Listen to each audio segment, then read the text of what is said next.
Well, I want to thank you for talking about your dreams.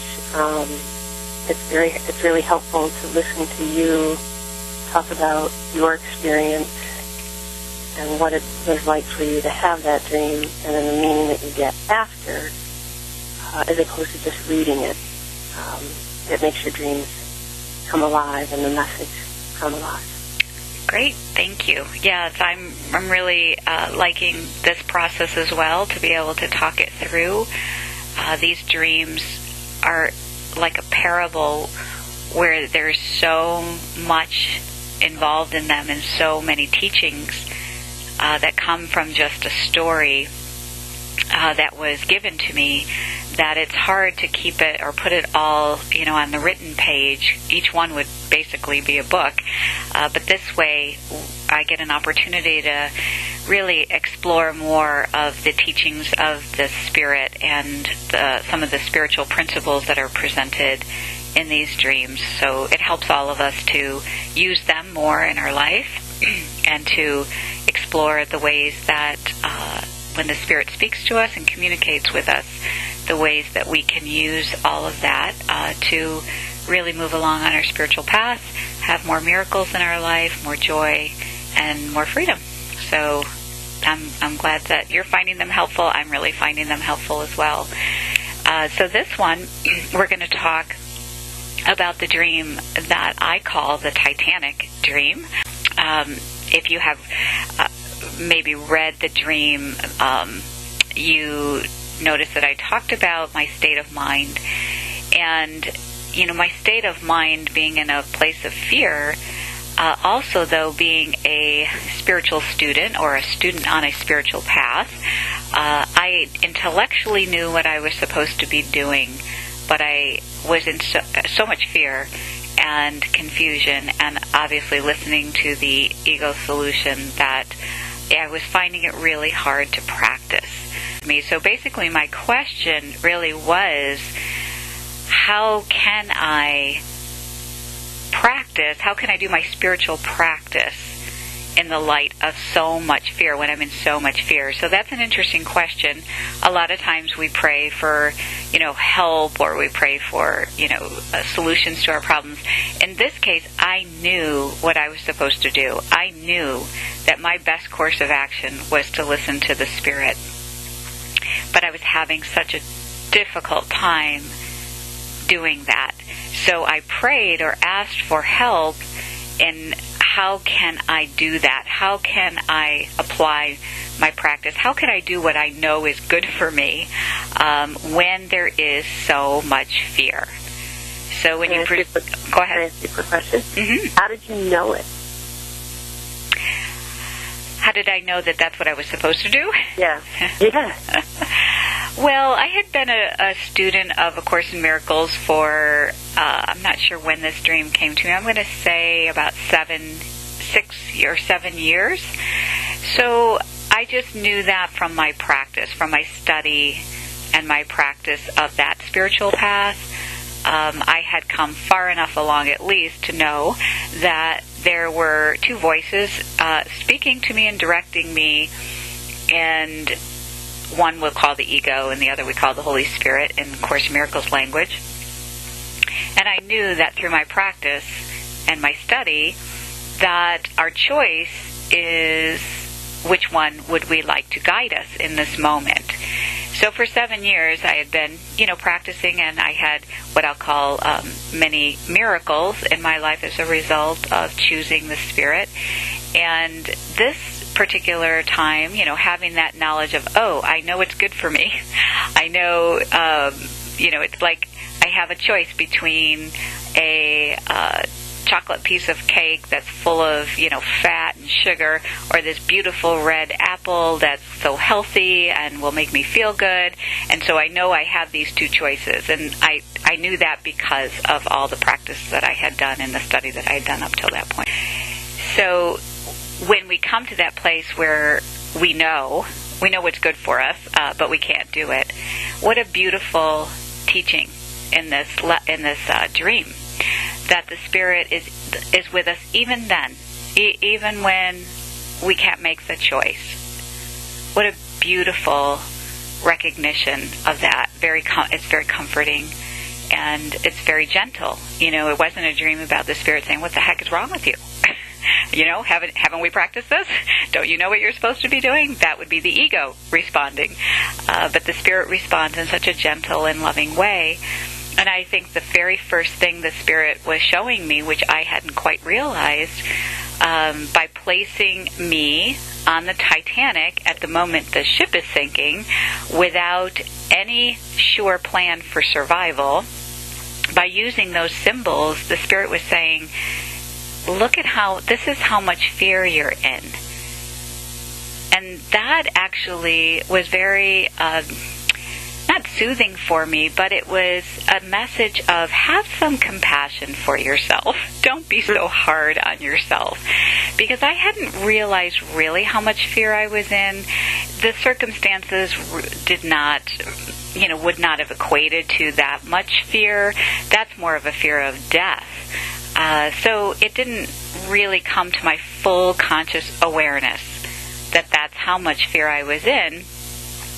And therefore I was really chastising myself or judging myself for what I was not able to do, which I knew I should have done. I should be picking that apple, but I can't. I keep picking this chocolate piece of cake, and it's just creating so much more fear and making me feel so bad. And then I would judge myself. Why can't you do this? This is easy. Why shouldn't you be able to do this? And when the first scene of the dream is showing me why, showing me this is why you are in terror right now, and you are paralyzed in fear. So of course it would be challenging and very difficult for you to choose. And I found that to be a loving response in an ironic kind of way, in a different kind of way. But we can't stop there, really. So the Spirit continues on with the beautiful teachings for us about what happens when we're in that kind of fear. And even though we're in that kind of fear, there still is choices that we can make. And the way that the Spirit showed me how to make those choices. So remember, this was my question: how can I make this choice when I'm in so much fear? And the Spirit is saying, this is how you can do it. And the first the first part of the teaching was, number 1, notice that all the ego solutions that you're coming up with or that you're listening to are not a sure bet. So anything you're thinking about as a solution to how to get out of the fear that the ego would advise, if you look clearly, you will see that, or notice that it's a 50-50 chance. There is absolutely no certainty in any of these ego solutions. So that was the first part of the answer. Now, what that does is it, in essence, creates a little bit more panic or being paralyzed, because you don't really then know which one to choose.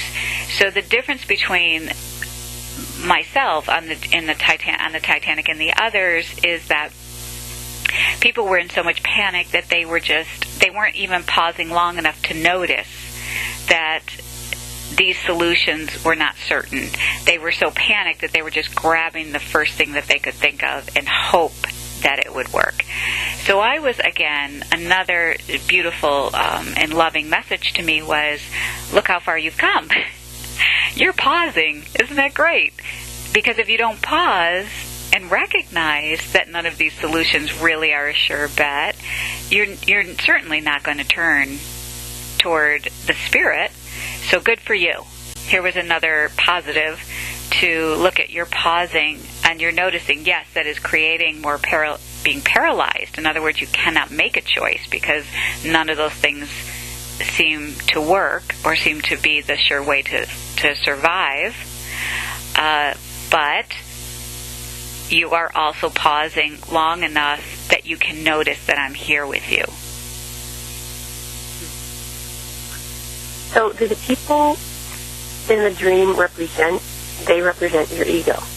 Like, quick to say, do this, do this, do this, don't pause, and don't really think about what the possible outcome could be. But you're standing in this presence, and I get the feeling the presence isn't rushing you. So, like, you need to make a decision right now. Like, you only have 30 seconds, you have to make a decision. It has a feeling that, like, the presence would wait for you to make the right choice. Like, is it right? Yeah, and that's there's two parts to that. One part is you were asking if the people represented the ego, and what I would say is that we're all together on the Titanic, so the ego's represented by the voice we're listening to when the ship is sinking. So I would say that the people were just like me, and we all have a choice. We either listen to the spirit or we listen to the ego. So the people weren't the ego, but they were listening to the ego. Or what I'll say is we collectively are in fear in this world because we are sensing a sense of separation from our Creator, or a sense of losing our home or losing heaven, not feeling safe. This world is not safe. And so we're all collectively in that experience. And then it's showing me the choices that we have. So as I'm observing other people, which are my brothers and sisters, who are like me, and I see their choice, how they're responding to the fear, I would say that, again, it's consciousness represented by different aspects of us. Parts of us are running for cover and just doing whatever they can think of, or whatever their ego is saying, try this, try this, try this, because we're in so much fear.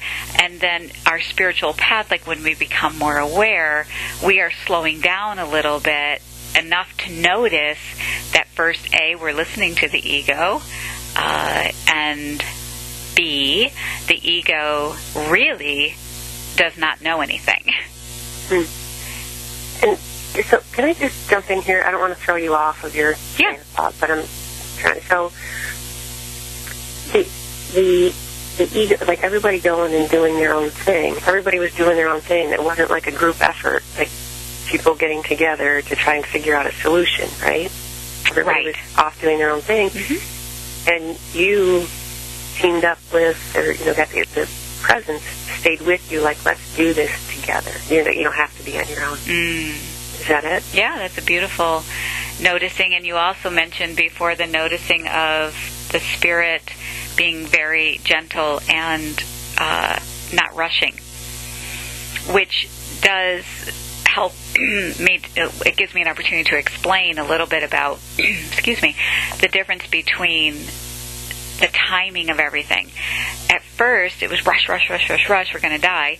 And then when I noticed the presence, it was as if time was slower, or as if the peace that came and the certainty and calm from the presence created an atmosphere of slowing down, where there wasn't this panic. There was just a sense of, okay, we have time now to consider our options. And that is another beautiful quality of the spirit and our true self, is that peace, that calm, and that absence, I'll say, of panic. For sure. And the spirit knew the answer. It was just waiting for you to listen and follow. Yes. It wasn't like, hey, let's think about this. What do you think? What do you think we try this or try this? Or what are your thoughts? The spirit was so sure, like, I have the answer. I'm going to be here waiting for you. Yes. Like there was one answer. Right.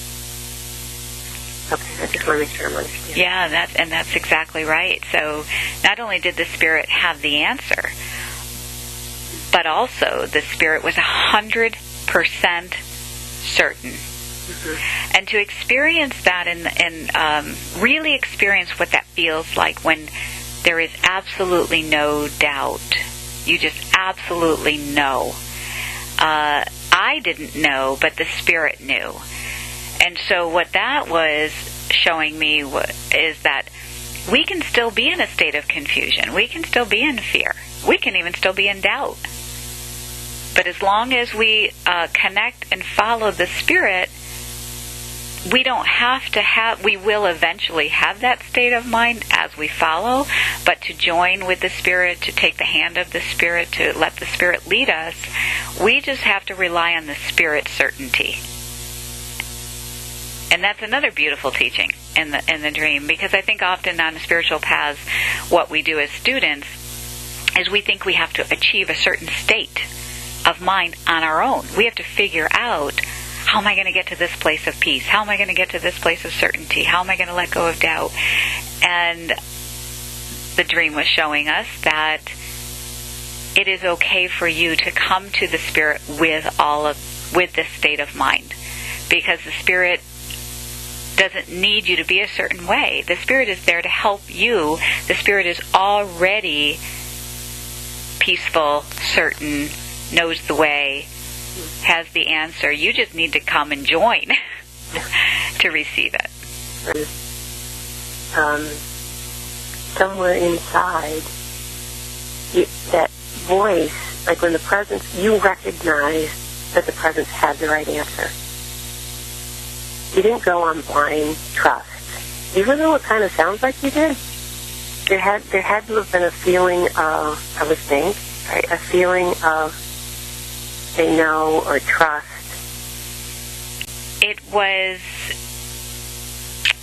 the reason that I trusted. So the guidance was, in my mind, insane. That was craziness. To go in the opposite direction, to go to the bottom of the boat that's sinking. Who does that? That's nuts. So the guidance didn't feel any more sane to me, and the trust was gained. So the Spirit earned my trust for me to actually do something so radical. Why? Because what I sensed was the Spirit was 100% certain. And that is what helped me to make the final choice, the decision to follow something that seemed crazy. It wasn't, and it's kind of a little bit subtle in terms of trust. The Spirit was answering my question before I went to sleep: how can I follow such radical guidance in the midst of such fear? With this part 2, part 1 was about the ego and noticing the ego doesn't know anything. Part 2 is about sensing the Spirit's certainty. If you can get a sense that the Spirit is 100% certain, absolutely knows what will save you, that is such a stark difference to the ego.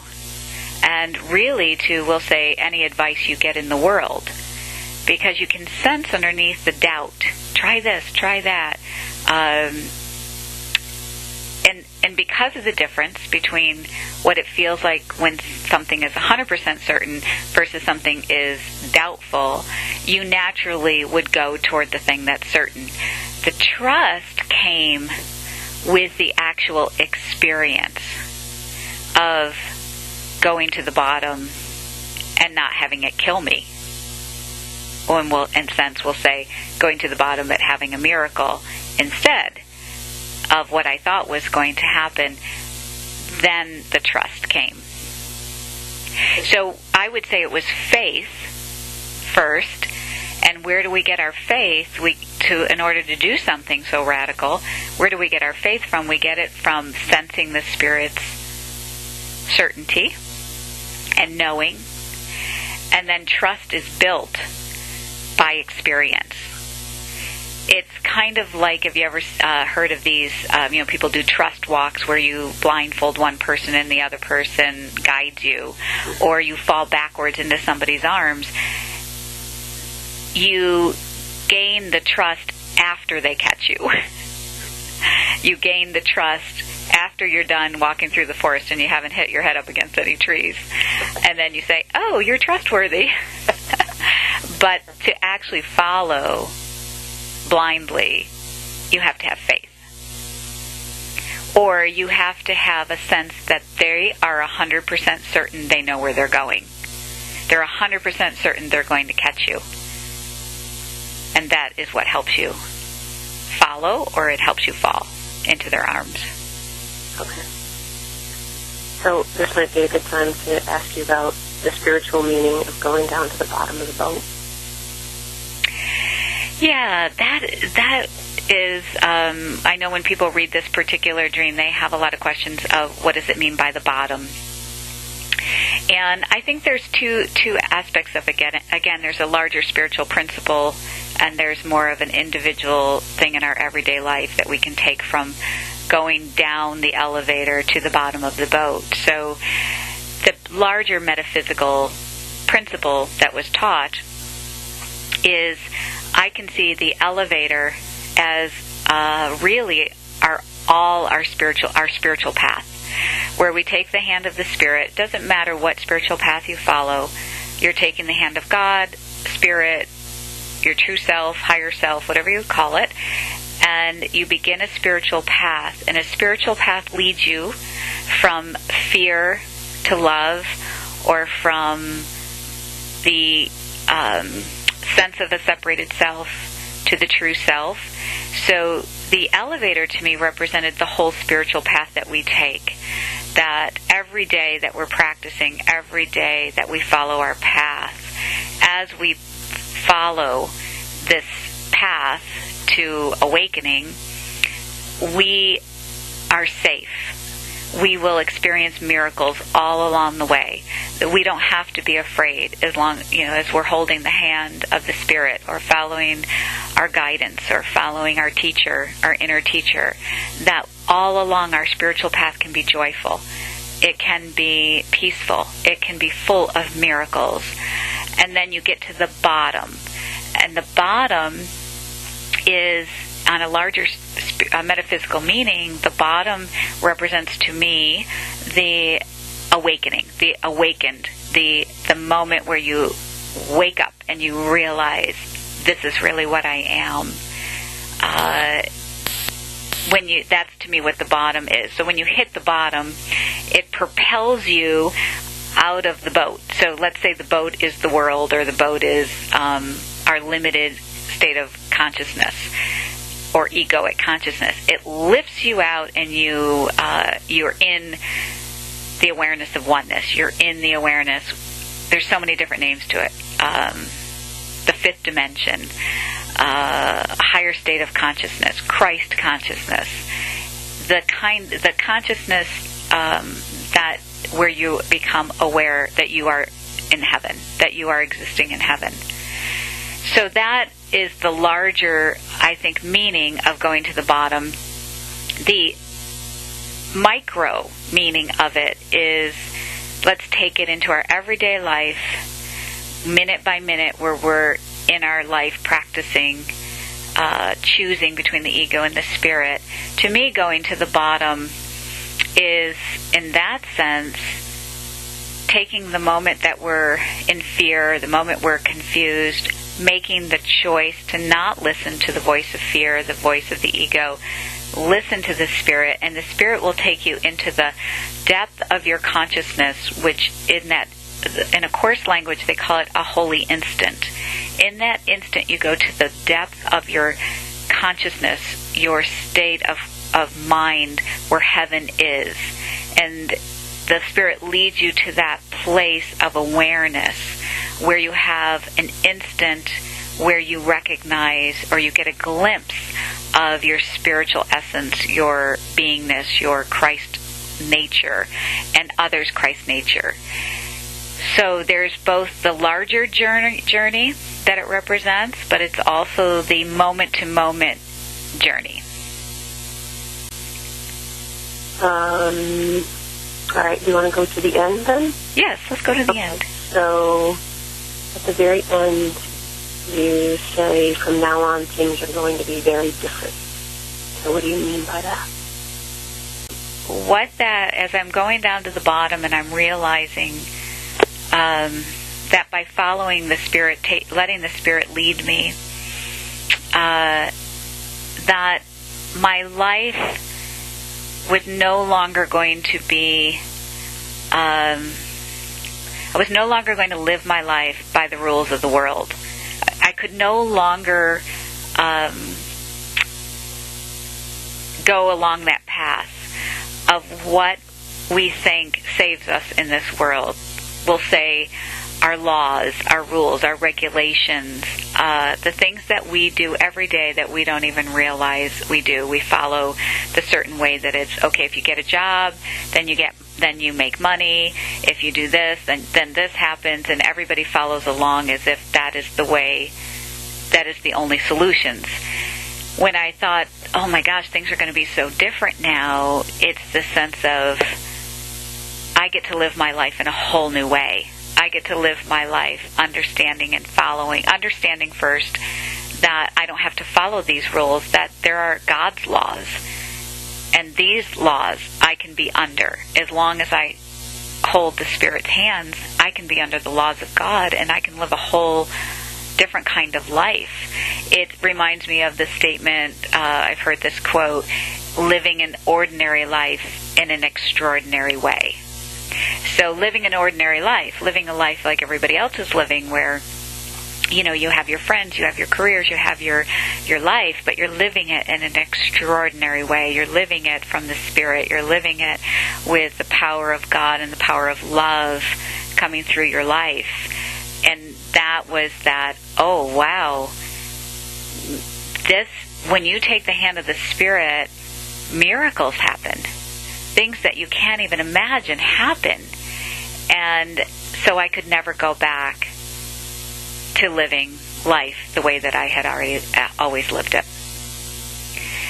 And so I hope that in the end, as people read this dream and try to apply it to their everyday situation, not only to their larger spiritual path, but to their everyday life, that they find the teachings to be comforting and helpful and help to build up their faith, their trust, that when we have a choice in our everyday life, in our every moment, and we pause long enough to consider our options, that we notice and invite the presence. We notice the presence and we feel the certainty of the presence, and then we follow the guidance.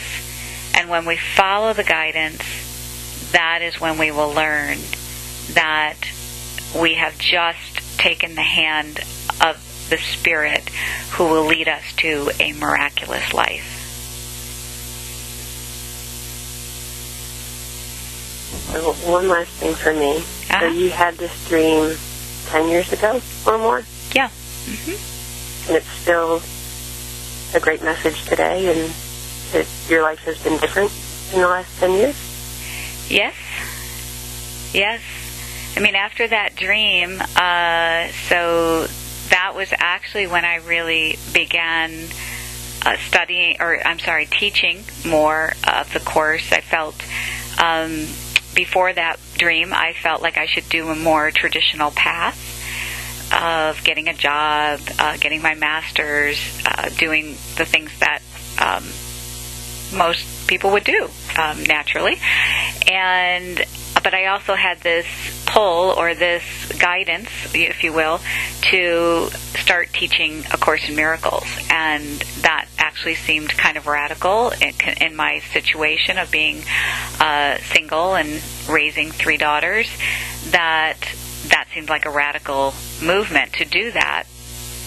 So after this dream, that is the path that I chose.